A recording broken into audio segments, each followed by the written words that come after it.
Assalamualaikum warahmatullahi wabarakatuh. Selamat sore Bapak Ibu mahasiswa UT yang berbahagia. Saya akan menjelaskan terkait laporan tugas 1 mata kuliah karya ilmiah. Ini bisa Bapak Ibu unduh di e-learning bagian kegiatan ketiga. Di situ saya sudah melampirkan bagaimana format yang akan diisi oleh Bapak Ibu untuk mengerjakan tugas 1 mata kuliah karya ilmiah. Nah, kalau kita buka di halaman cover atau di bagian cover itu memuat informasi terkait nama mahasiswa, kemudian NIM, asal Pokjar, dan juga silahkan diisi bagian program studinya Bapak Ibu. Nah, kemudian kita lihat di halaman berikutnya, itu bisa Bapak Ibu isi sesuai dengan instruksi yang sudah disampaikan di UT, bahwasanya Bapak Ibu tinggal menulis judul artikel karya ilmiah yang akan Bapak Ibu publish, insya Allah gitu ya. Dan ini boleh diambil dari judul PKP ataupun judul PTK yang sudah Bapak Ibu kerjakan pada semester yang sebelumnya gitu ya, ataupun PKP yang semester ini. Silahkan judulnya boleh sama ataupun berbeda. Kemudian di nomor 2, Bapak Ibu bisa tuliskan rumusan masalah atau masalah-masalah yang sudah Bapak Ibu temui di kegiatan atau mata kuliah sebelumnya, baik itu PKP maupun PTK. Silahkan ditulis di bagian rumusan masalah. Kemudian Bapak Ibu diminta untuk mencari sumber referensi minimal 10 referensi yang terdiri dari 5 artikel ilmiah dan 5 buku. Nah, untuk artikel ilmiah ini bisa Bapak Ibu cari atau bisa Bapak Ibu unduh sesuai dengan yang sudah dipaparkan pada tutorial webinar. Misalnya saya ambil contoh, itu kita ambil di ini ya, salah satunya itu di Jurnal Obsesi. Nah, kita bisa melihat nama-nama jurnal yang sudah terakreditasi nasional gitu, terindeks atau memang sudah bisa kita jadikan sebagai rujukan yang bagus sebagai penunjang untuk tulisan karya ilmiah kita. Nah, contohnya itu adalah ini ya, obsesi jurnal obsesi gitu. Nah, setelah kita mendownload atau mengunduh salah satu artikel yang berkaitan dengan topik yang akan kita angkat. Nah, misalnya di sini saya topiknya adalah motorik halus anak. Kemudian setelah saya cari dari berbagai sumber, dapatlah sebuah artikel yang berjudul Meningkatkan Kemampuan Motorik Halus Anak Melalui Kolase dengan Menggunakan Bahan Bekas. Nah, artikel ini diterbitkan oleh Obsesi. Nah, Bapak Ibu juga bisa mengambil artikel-artikel yang ada di repositorinya UT ataupun di Google Scholar atau misalnya di Rama. Nah, itu adalah kumpulan dari artikel-artikel atau sumber lainnya yang bisa digunakan sebagai rujukan atau eh, sitasi dari eh, artikel tersebut untuk digunakan di artikelnya Bapak Ibu. Nah, misalnya ini ya, artikelnya sudah kita dapatkan. Kita coba ulas sedikit tentang struktur artikelnya atau komponen-komponen yang ada di artikel tersebut. Ini adalah identitasnya jurnal, kemudian ini adalah judul artikelnya, ini penulisnya, kemudian ini adalah afiliasi dari si penulis, berarti berasal dari Universitas Negeri Padang. Kemudian ini adalah abstrak. Kita lanjut ke bawah, ada pendahuluan. Kita lanjut lagi ke bawah, ada metodologi, kemudian hasil dan pembahasan. Ini lumayan banyak ya untuk hasil dan pembahasannya, karena ini merupakan penelitian tindakan kelas dan ada siklusnya gitu. Nah, ini masih di siklus 2. Kita scroll lagi ke bawah. Setelah ini ada bagian kesimpulan. Nah, ini merupakan kesimpulan. Kemudian ini adalah ucapan terima kasih dan ditutup dengan daftar pustaka. Secara garis umum untuk komponen-komponen karya ilmiah sudah kita bahas ya pada pertemuan tutorial webinar yang kemarin. Nah, kemudian setelah kita mendapatkan, kita baca dari artikel yang sudah kita ambil, sudah kita unduh, kita lihat dari komponennya ini. Misalnya ini saya coba di artikel ilmiah yang kedua ya. Kita coba isi gitu ya. Nah, ini saya kembalikan dulu ke mode sebelumnya.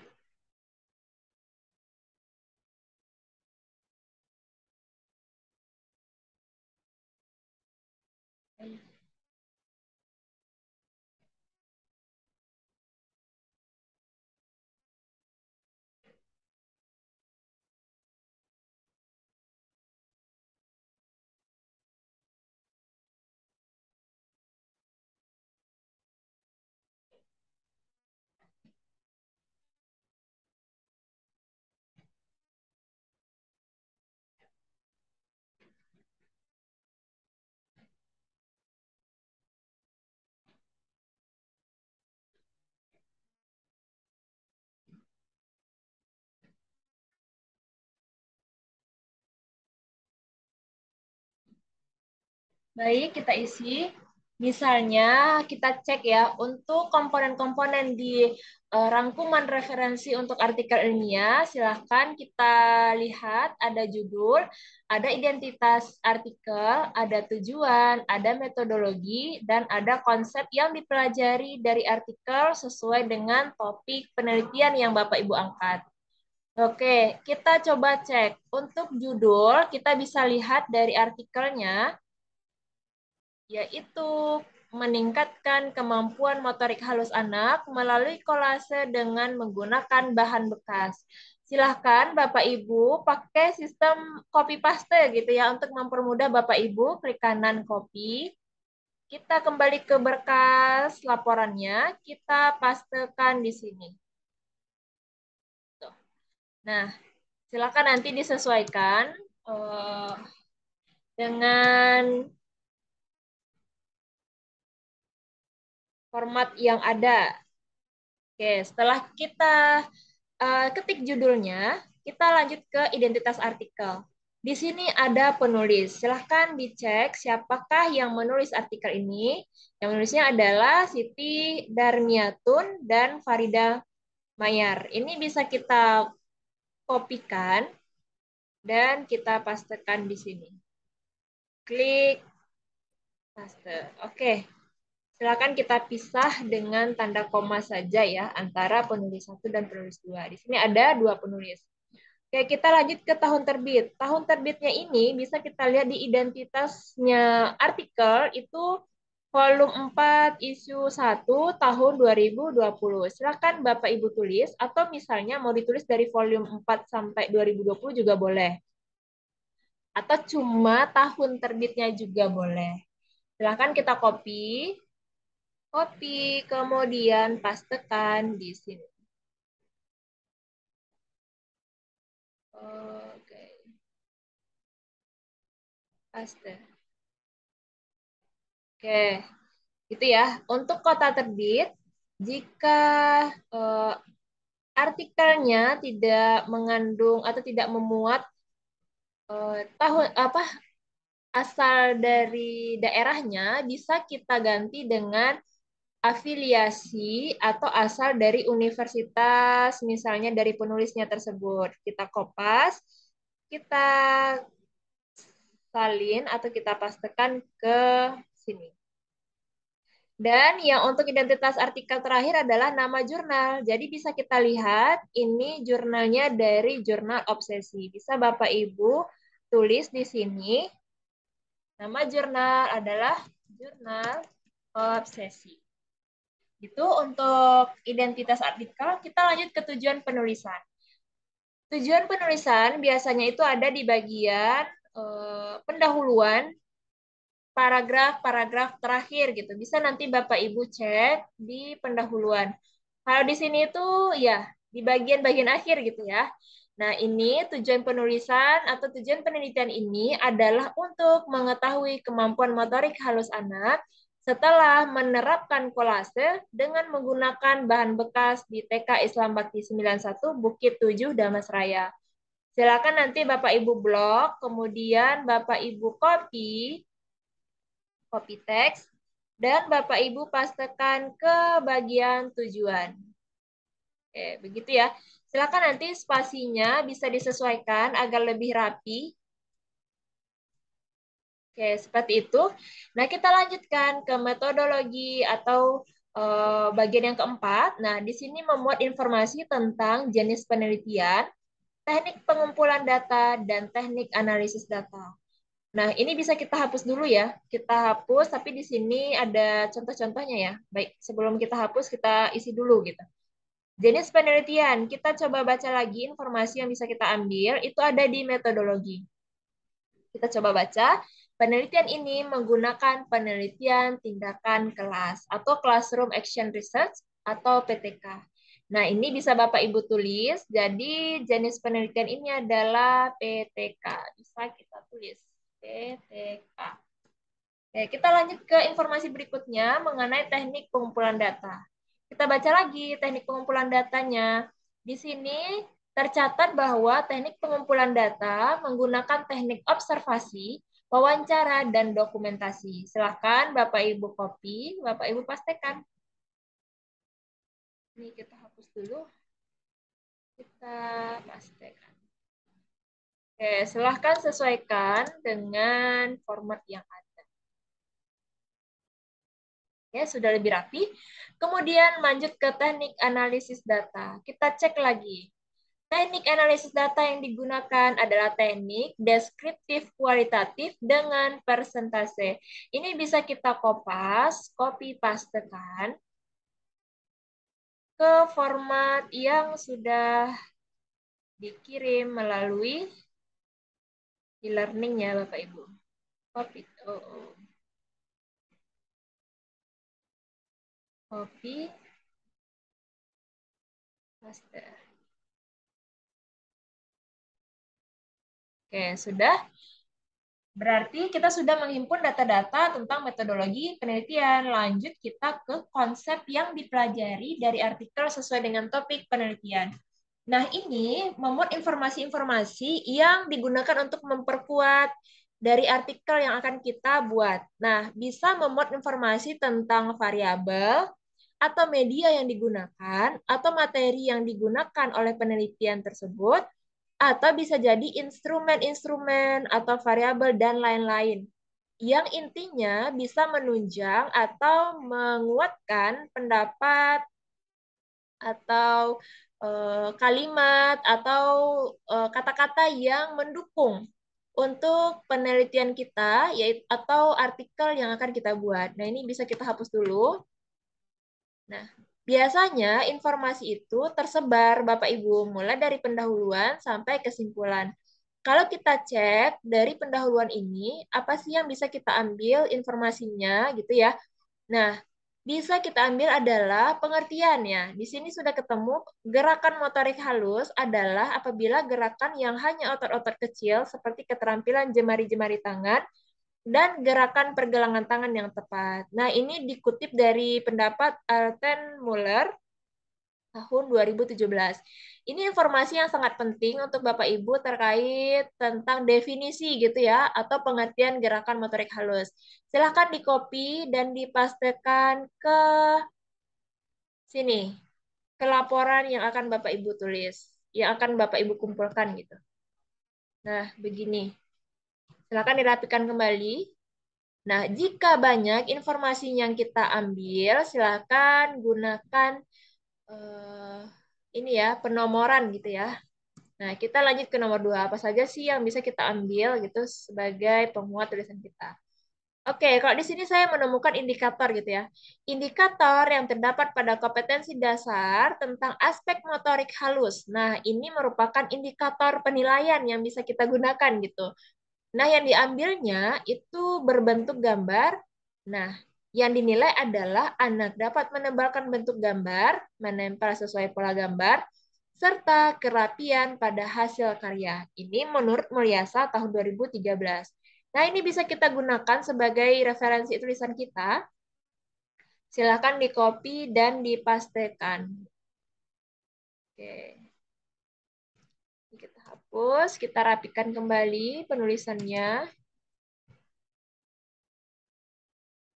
Ya, sudah. Kita lanjut ke informasi berikutnya. Apalagi ya yang bisa kita ambil gitu ya. Nah, ini. Ini kita lihat adalah masalah gitu ya. Nah, ini bisa jadi referensi untuk Bapak Ibu yang untuk dinilai adalah kemampuan motorik halus anaknya masih rendah. Nah, dengan apa ditandai gitu ya? Kenapa bisa diambil kesimpulan bahwa motorik halus anak itu rendah? Nah, karena ini poinnya di sini. Banyak anak yang masih kurang terampil dalam menggunakan tangan kanan dan tangan kirinya. Kemudian masalah berikutnya adalah masih adanya anak yang cepat jenuh saat proses pembelajaran. Kemudian, hal ini disebabkan karena media yang digunakan oleh guru tidak menarik.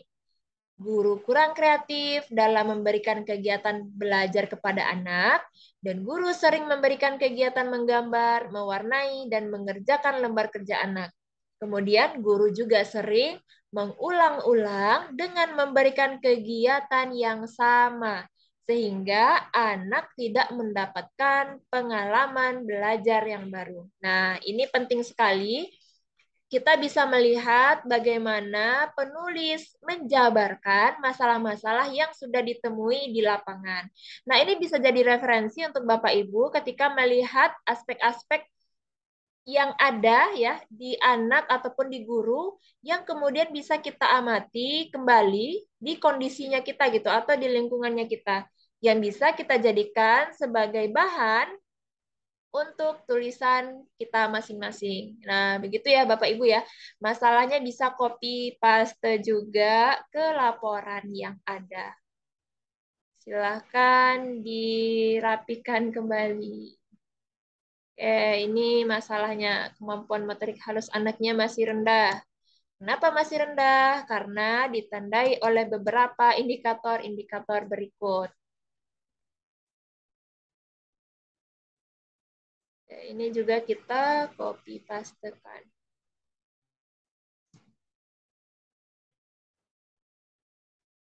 Silakan dirapikan.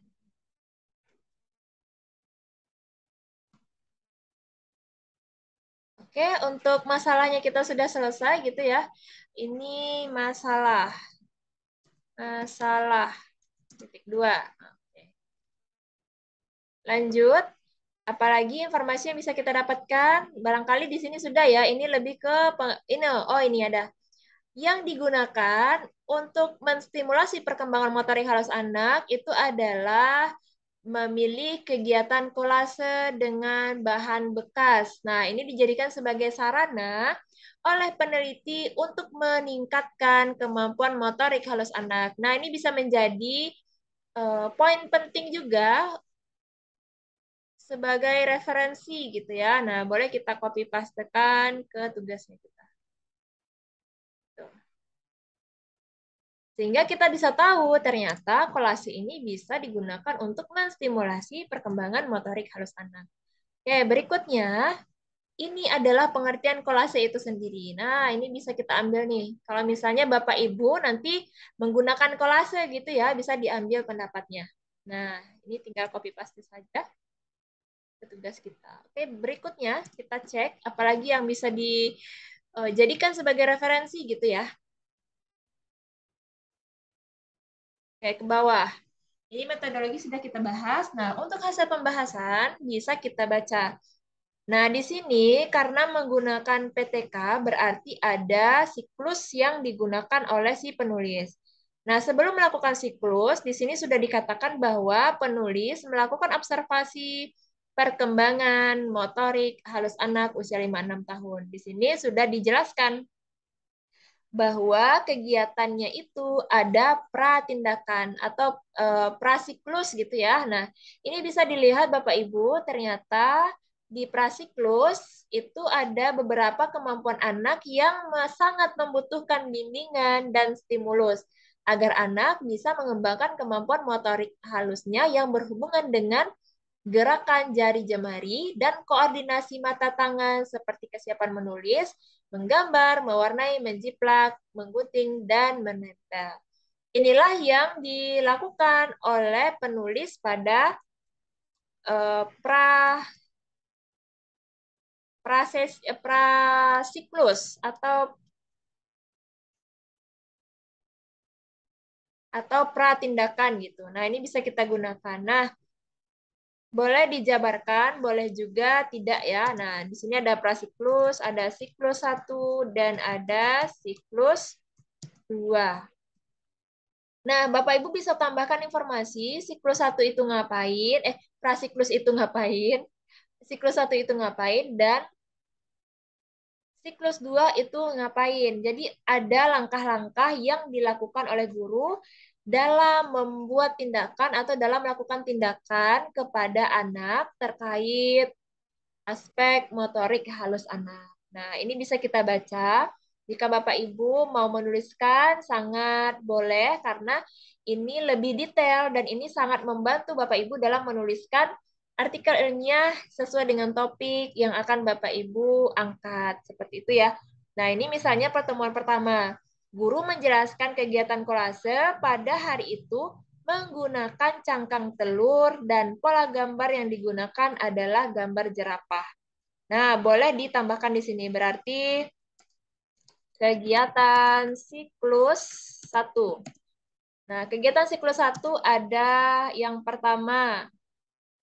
Siklus 1. Yang pertama itu yang A.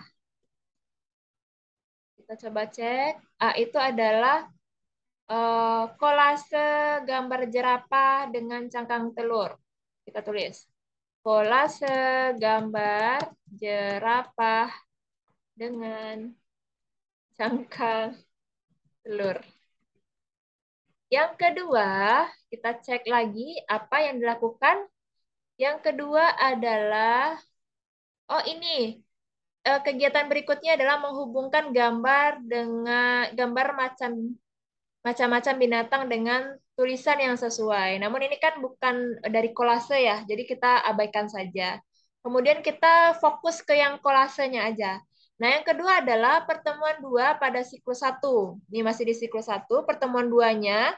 Guru menjelaskan kegiatan kolase pada hari itu menggunakan kertas bekas dan pola gambarnya adalah gambar binatang. Nah, ini bisa kita tulis. Berarti yang kedua adalah kolase gambar binatang. Gambar binatang dengan kertas dengan bekas.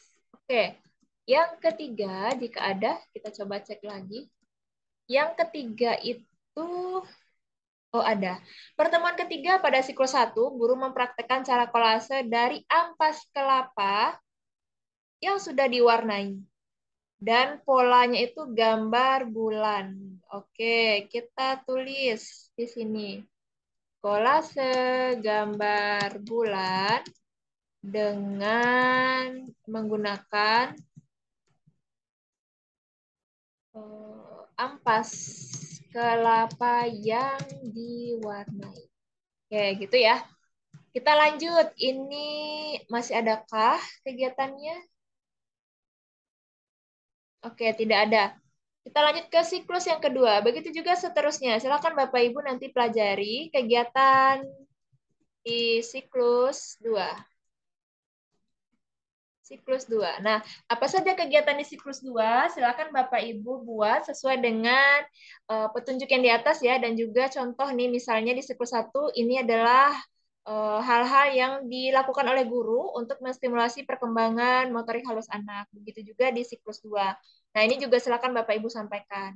Oke, berikutnya jika ada informasi lain yang bisa menunjang untuk tulisan kita silahkan. Nah, jika tidak ada, berarti kita lanjut ke berikutnya, kesimpulan. Oke. Oke. Nah, jika tidak ada, Silahkan Bapak Ibu cermati masing-masing artikel tersebut dan dimasukkan ke dalam format yang sudah ada. Dan ini minimal 5 artikel, ya, 5 artikel dan kemudian kita cek untuk bukunya minimal juga 5 buku. Untuk buku ini bisa lebih ringkas lagi ya untuk referensinya gitu, komponen-komponen yang akan kita masukkan gitu, lebih sedikit komponennya dibandingkan artikel. Nah, ini sama identitas buku, silakan nanti disesuaikan dengan bukunya Bapak Ibu.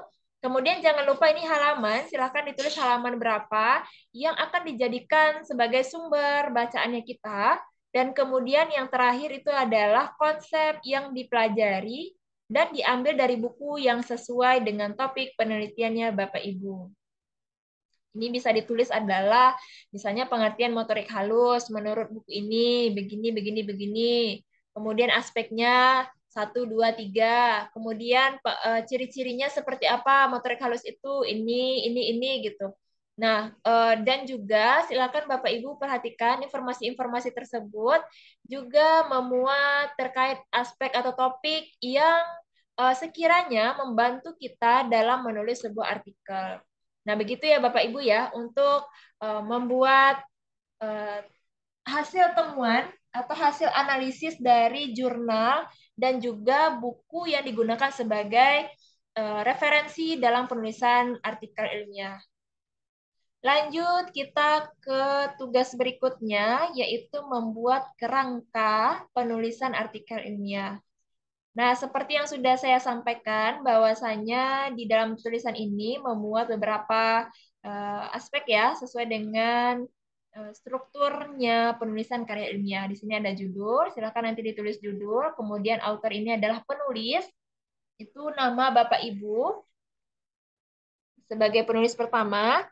Jika materinya atau judulnya diambil dari PKP ataupun PTK, silahkan digunakan penulis keduanya, yaitu dosen yang bersangkutan, dan yang ketiganya adalah saya.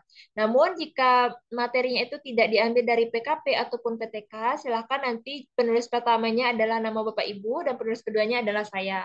Begitu. Kemudian abstraknya, karena ini belum selesai ya, karena belum jadi, belum diisi, dan untuk di pendahuluan, silakan Bapak Ibu isi sesuai dengan hasil temuan Bapak Ibu terkait artikel dan juga buku sesuai dengan variabel atau topik yang Bapak Ibu angkat. Nah, misalnya tadi ya ada pengertian motorik halus. Nah, silakan nanti Bapak Ibu tulis di sini. Kopas saja tidak apa-apa karena kita hanya membuat kerangka tulisannya saja.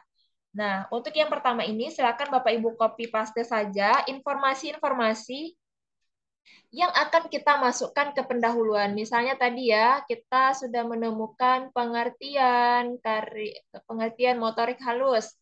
Nah, ini gerakan motorik halus adalah gerakan yang hanya otot-otot kecil gitu. Nah, ini bisa di copy paste ke bagian bawah, ke bagian pendahuluan yang kita buat. Oke, begitu Bapak Ibu, silakan nanti dimaksimalkan untuk bagian pendahuluan karena berisi tentang variabel-variabel yang Bapak Ibu gunakan gitu ya, yang Bapak Ibu pilih. Kemudian juga disebutkan analisis masalah. Nah, analisis masalah kan sudah ditemukan ya. Analisis masalahnya silakan nanti ditulis kembali di bagian sini karena sebelumnya kan Bapak Ibu sudah menulis ya di awal gitu ya, di atas, di bagian atas itu masalah-masalah yang berhubungan dengan topik Bapak Ibu, silakan ditulis kembali di bagian pendahuluan. Nah, untuk metode penelitian disesuaikan dengan metode yang sudah ada. Apakah itu PTK, apakah itu nanti eksperimen, apakah itu nanti analisis atau studi kasus gitu ya. Nah, silakan disesuaikan dengan penelitian ya Bapak Ibu.